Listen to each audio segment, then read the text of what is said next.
जय श्री राम। मैं सीमा धर्मधारा चैनल पर आप सबका स्वागत करती हूँ। राम जी आप सब पर अपनी कृपा दृष्टि बनाए रखें। महर्षि वाल्मीकि रामायण के बालकांड में आज हम 9वें अध्याय का पाठ करेंगे। तो शुरू करने से पहले यदि अभी तक आपने मेरा चैनल सब्सक्राइब नहीं किया तो प्लीज़ उसे सब्सक्राइब कीजिए।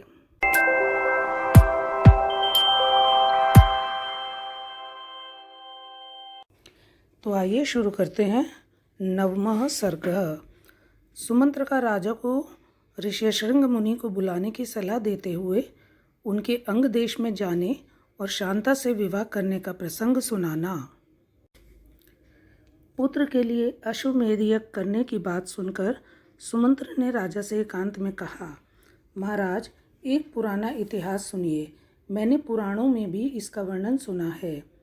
ऋत्विजों ने पुत्र प्राप्ति के लिए इस अश्वमेध रूप उपाय का उपदेश दिया है, परंतु मैंने इतिहास के रूप में कुछ विशेष बात सुनी है।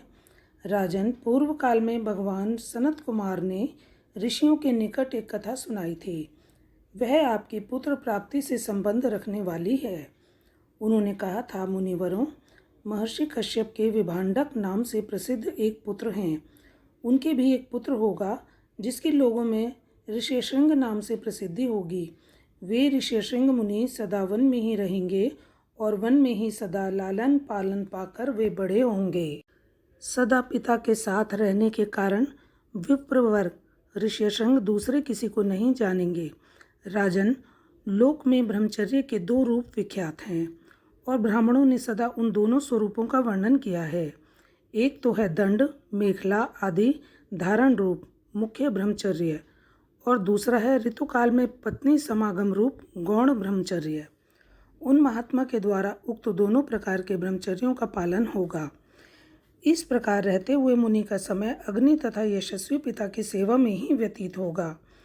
उस समय अंग देश में रोमपाद नामक एक बड़े प्रतापी और बलवान राजा होंगे। उनके द्वारा धर्म का उल्लंघन हो जाने के कारण उस देश में घोर अनावृष्टि हो जाएगी, जो सब लोगों को अत्यंत भयभीत कर देगी। वर्षा बंद हो जाने से राजा रोमपाद को भी बहुत दुख होगा। वे शास्त्र ज्ञान में बड़े चढ़े ब्राह्मणों को बुलाकर कहेंगे, विप्रवरों, आप लोग वेद शास्त्र के अनुसार कर्म करने वाले तथा लोगों के आचार विचार को जानने वाले हैं। अतः कृपा करके मुझे ऐसा कोई नियम बताइए जिससे मेरे पाप का प्रायश्चित हो जाए।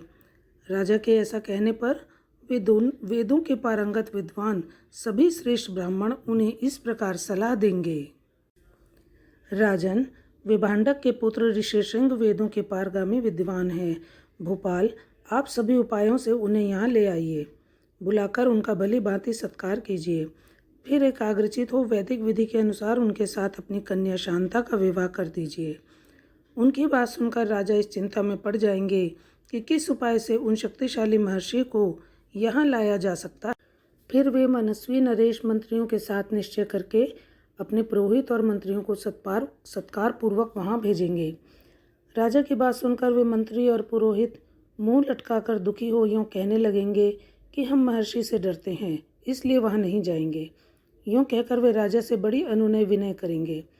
इसके बाद सोच विचार कर वे राजा को योग्य उपाय बताएंगे और कहेंगे कि हम उन ब्राह्मण कुमार को किसी उपाय से यहाँ ले आएंगे। ऐसा करने से कोई दोष घटित नहीं होगा। इस प्रकार वैश्यों की सहायता से अंगराज मुनि कुमार ऋष्यशृंग को अपने यहाँ बुलाएंगे। उनके आते ही इंद्रदेव उस राज्य में वर्षा करेंगे। फिर राजा उन्हें अपनी पुत्री शांता समर्पित कर देंगे। इस तरह ऋष्यशृंग आपके जमाता हुए। वे ही आपके लिए पुत्रों को सुलभ कराने वाले यज्ञ कर्म का संपादन करेंगे। यह सनत कुमार जी की कही हुई बात मैंने आपसे निवेदन की है। यह सुनकर राजा दशरथ को बड़ी प्रसन्नता हुई।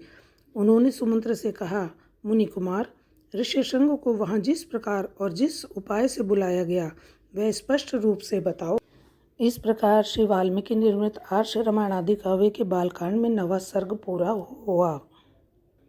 संग जी, पाठ पढ़ने में मुझसे कोई भूल चूक हुई हो तो प्लीज़ मुझे क्षमा कीजिए, और मेरा ये प्रयास आपको थोड़ा सा भी पसंद आया हो तो प्लीज़ वीडियो को लाइक एंड शेयर कीजिए।